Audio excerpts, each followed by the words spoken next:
Awesome. Awesome. All right. Well, let's move on to our next one because this one is interesting, and I feel like it could also be a whole episode in and of itself too. But this one says, in your opinion, what exactly is learning engineering and how is it different from instructional design and learning experience design? So I'll take a stab at this if the both of you don't mind, because as soon as I hear more about learning engineering, I interviewed Dr. Aaron Kessler from MIT on the show back in like episode 15, like way back in the day, because I too had this exact same question of what the heck is this? And it feels like now this keeps on growing to be kind of like instructional design versus learning design, instructional design versus learning engineering. And there always seems to be this confusion every year or so about exactly what do we do? Who are we? What are our titles? And so on and so forth. Learning engineering is a little bit different, and I say a little bit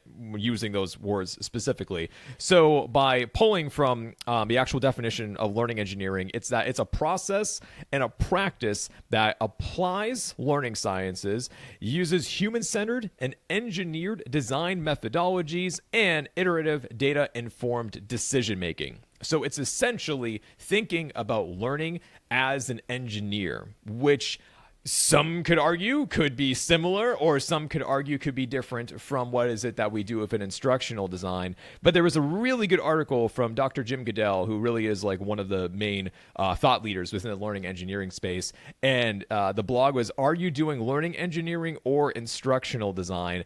And this was interesting, and I pulled this quote actually from this article, and it says, part of the learning engineering process is discovering the root cause of problems that impact learners and their development. Sometimes those root causes are about things other than the learning experience. Problems to be solved with learning engineering may have to do with conditions outside of the design learning experiences, such as a learner's basic needs or mindset.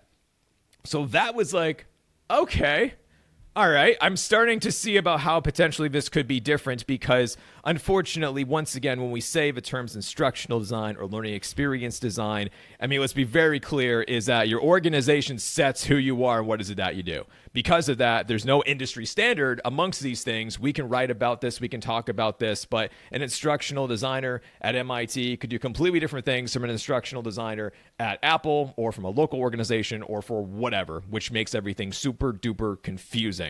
So learning engineering at least seems to have its kind of own niche of being more focused on an engineering side of the house, which I can appreciate. At least there's some clarity to me about that. But then once we start having the debate about is it instructional design, is it learning experience design, then that's when this kind of blows up, and which I did blow up the other day on LinkedIn too, about that. So that was another fun way to read the comments. Yeah. Yeah, that was another one. And it's like, and I get it. I understand why some people strongly feel that they actually should be called learning experience designers or strongly feel that they should be called instructional designers, but it all really depends. Like, there's no clear answer in my opinion. It's super duper depends upon so many variables. Mm. Yeah, I have a hypothesis about why we have so many different titles. So Okay. like what you mentioned there just reminds me of like instructional systems design, you know. Sure. There's there's so many different terms and so many different overlapping like interests and stuff. Like I'm pretty sure an instructional designer will tell you that we do exactly what you just described that a learning engineer does. And what this makes me think of is I'm guessing you both probably read that book, not that book, that EduCore's article about emergency remote teaching. Yeah. Where they started this whole thing about like I can't remember exactly how it went, but they essentially created this term called emergency remote teaching to define teaching or to define like let's say learning design or instructional design that is bad, and that was like just cobbled together from taking live lessons so that we can quickly bring them online for the pandemic, so that everyone can learn online. But those weren't always very well thought out learning experiences because they weren't designed from the perspective of from the ground up. They were designed from the perspective of this worked in real life, in person, and now let's just dump it all there and make everyone go through PowerPoint slides and like this Google Drive folder of everything. So that's emergency remote teaching. We are not that. We are not, as people who design learning experiences, we are not emergency remote teachers. We are something else. And I think maybe like the reason why we keep coming up with new ways of defining ourselves is because we don't want to be associated with the people who do what we are supposed to do badly, So like maybe people who call themselves instructional designers have been designing terrible learning experiences. And here I'm thinking of like every single compliance course I've ever had to do, unfortunately.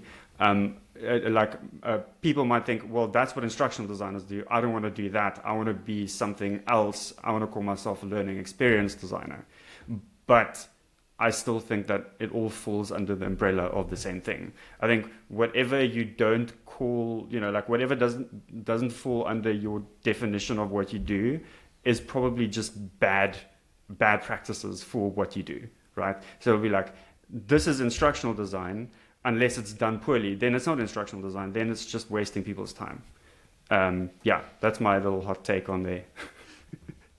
I like it. I totally agree. So Matt Smith always brings up something called Sturgeon's Law. Have you guys heard of that? Yeah. It's from the science fiction field, and it basically says that 90% of everything is crap, right? And so like if we operate under that assumption, like 90% of the learning experiences that we all put out are crap. And I think people see that, and I think they've taken a bad compliance course, they've taken a crappy e-learning, and so now they're like, I don't want to be an instructional designer because this is the boring stuff that they make.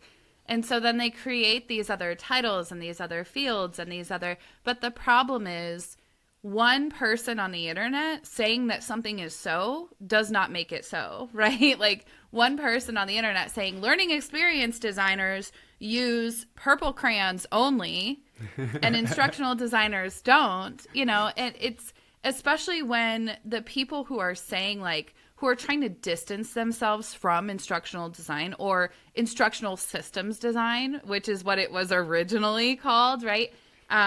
As we move away and try to come up with new names, I think all it does is really, they misunderstand it, right? Because the people who are like, I'm fine with the title instructional design are saying, no, we do needs analysis. No, we also use purple crayons. Like if we're good learning experience designers, if we're good learning engineers, if we're good instructional designers, we're probably all doing the same thing. Let's be real. Exactly.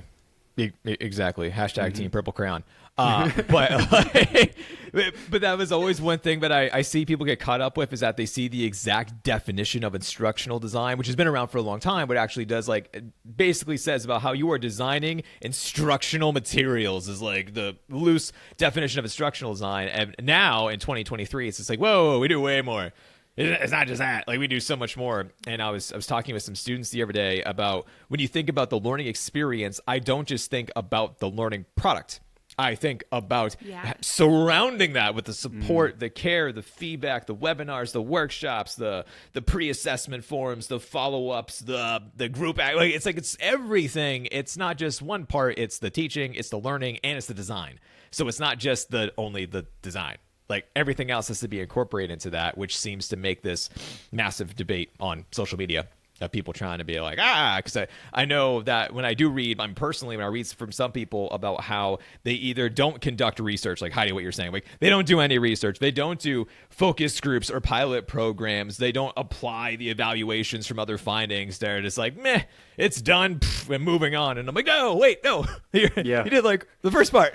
there's more to it, and that is this but that's not enough. So hence internally I have this debate of I've had it before of what am I exactly nowadays? Because I can read things online and I'm like, I don't do that, or I do way more than that kind of a thing. So it's interesting. I don't think we're gonna have a answer within the next 30 minutes here, but we can put some links in the show notes. I'll throw more links. There's a million things you can find online. Dr. Ray Pastor did one talking about it. I know that Devlin's done stuff about it. There's a million if you go on Google or YouTube or whatnot. I'll link a few things, but overall I think from speaking from all of instructional design land, is that there really isn't like conclusive evidence to really have this type of strong feeling about this. But that is what it is.